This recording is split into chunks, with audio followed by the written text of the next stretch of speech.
চিত্রনায়িকা পরিমণি কোনো ঘটনায় আলোচনায় থাকবেন না, এটা বোধহয় ভাবা অবান্তর। সম্প্রতি চিত্রনায়িকা পরিমণি নাকি দত্তক কন্যা প্রিয়মকে তার পরিবারে ফিরিয়ে দিয়েছেন, এমন একটা খবর ফেসবুকে ছড়িয়ে পড়ে। এছাড়া নেটিজেনদের বড় একটা অংশের অভিযোগ, নিজের একমাত্র ছেলে পদ্মকে নিয়ে সোশ্যাল মিডিয়ায় নিয়মিত হাজির হলেও দত্তক মেয়েকে ততটা সামনে আনেন না পরিমণি। আর এই খবরেই ভীষণ চটেছেন এই চিত্রনায়িকা।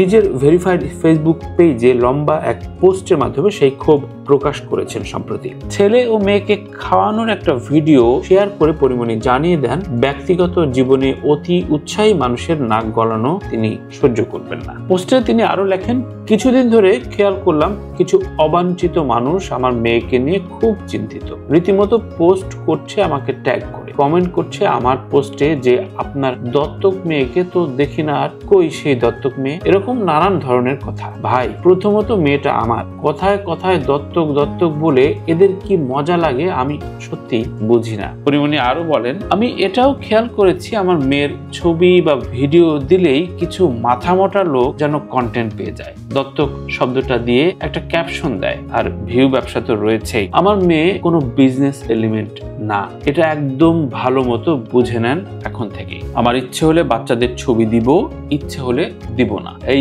সিম্পল কথাটা মাথার মধ্যে ঢুকিয়ে ফেলেন আরামসে। কমেন্টে কমেন্টে আমার বাচ্চাদের খুঁজবেন না, আমি আমার বাচ্চাদের খালে ফালায়া দিছি, হা হা হা। খুশি? ঠিক এমনটাই তার স্ট্যাটাসে পাওয়া যায়। দুই বাচ্চাকে এখন নিজেই দেখভাল করেন জানিয়ে পরি আরো লেখেন, আমরা যারা সবুজ অঙ্গনে কাজ করি তাদেরও ব্যক্তিগত জীবন খুব সাদামাটা, সাধারণ সবার মতোই। আমার তো একদমই তাই। ঘরের মধ্যে আমি চুলে এক গাদা তেল মেখে আরাম করে ঘরের কাজ করতে থাকি। বাড়িতে বাচ্চাদের খাবার আমি রান্না করি, শারীরিক অসুস্থতা বা শুটিং এ না থাকলে। বাচ্চাদের যাবতীয় কাজ আমি নিজের হাতেই করি। আর বাচ্চারা তো আমার জীবনে এলো মাত্র 3 বছর হতে যাচ্ছে। এর আগেও আমার নানা ভাইয়ের জন্য রান্না থেকে শুরু করে তার যাবতীয় কাজ আমি নিজেই করেছি। তাই আমাকে নিয়ে কেউ সমালোচনা বা আলোচনার আগে আপনি আয়নায় নিজেকে দেখে নেবেন।